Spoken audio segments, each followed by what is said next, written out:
Hello there, my name is Brett, the Bearded Gnome, and welcome to my office.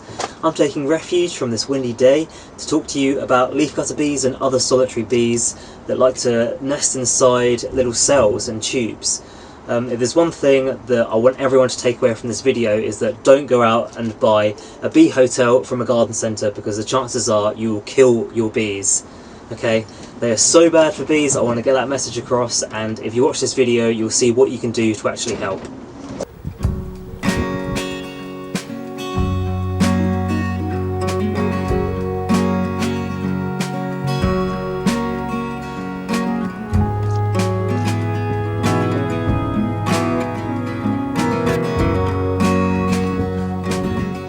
So what do I mean when I talk about cells? It's basically a hollow tube about 6 to 7 centimetres long, and leafcutter and other types of bees will come inside, they will lay their brood, and then they'll compartmentalise each brood with layers of leaf, dirt, resin, all kinds of things. And then they'll overwinter, and then in the spring next year they'll make their way out, eat all the little food and pollen stores that the mummy bee has left behind, and they'll go out into the world. However, the problem with both bee hotels is that not all of these bees will actually make it to spring. So here we have a conventional bee hotel. It's filled up with these cells, little bamboo tubes, and it's got a little lid for you to inspect it. Now, a normal one of these you would just leave out over winter, but what I'm telling you right now is what you have to do is take your cells out in August after they've been capped at the top and bring them inside. Okay, so we'll take some of these with me. So in the autumn time I would take all my little tubes and I would put them on a nice tray like I have done here. This was last year, and I've put them underneath my bench so they stay nice and dry. I've even put a little bit of netting on the top. Look at me, I'm so considerate. That's just to stop any mice or rats or anything coming inside. As you can see, I've got a nice whole load of them, all dry, all nice and neat. And I'll open up one now just so you can see what's inside. So this is a leafcutter bee chamber, and you can see there's about 7 or 8 different brood chambers inside there, all packed up together. But you can see it's nice and clean, nice and dry. This is exactly the kind of thing we're after.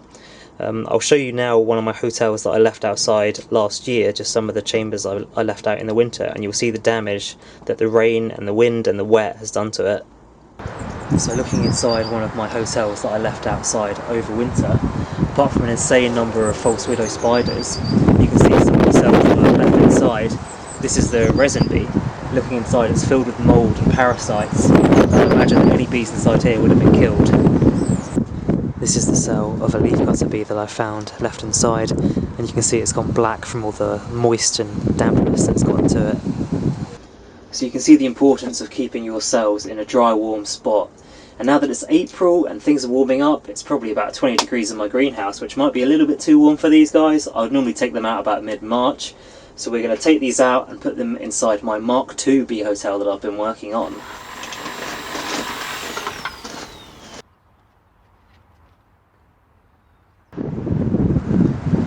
So this is the bee hotel Mark II.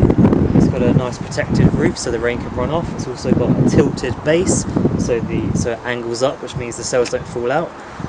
Among the cells I'm already putting in with the bees inside, I've collected a whole bunch of new bamboos to put inside.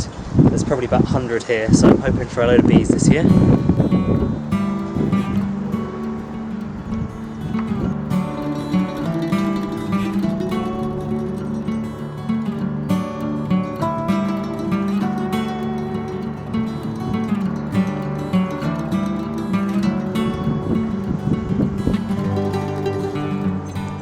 So there we go, the bee hotel Mark II is all filled up with its new tubes. Just by looking at them you can see many of them have been capped off. This one here with all the leaves and petals that have been stuffed together is the leafcutter bee, and a different species I have is the large-headed resin bee, this one here. You can see it's got bits of nectar and dirt and things that they go out and collect sap and then bung the entrance with all these bits. But I filled it up with largely bamboo, and I also use Arundodundrax, which is this giant grass. It's a lot easier to cut. So that one there is filled up, and I've also put a few other ones in this other smaller hotel, all empty, hoping to get quite a lot of visitors. And I'll just show you this other little one made out of a cedar wood block. The lighting's not great, but quite a lot of them a lot of the smaller holes are filled up with the large-headed resin bee all around here. So it's good to have a mix of big holes and smaller holes, and there's a whole array of species that will come to it. So now that the hotel is filled back up, I'm just going to leave it all summer and wait until autumn again to collect those cells.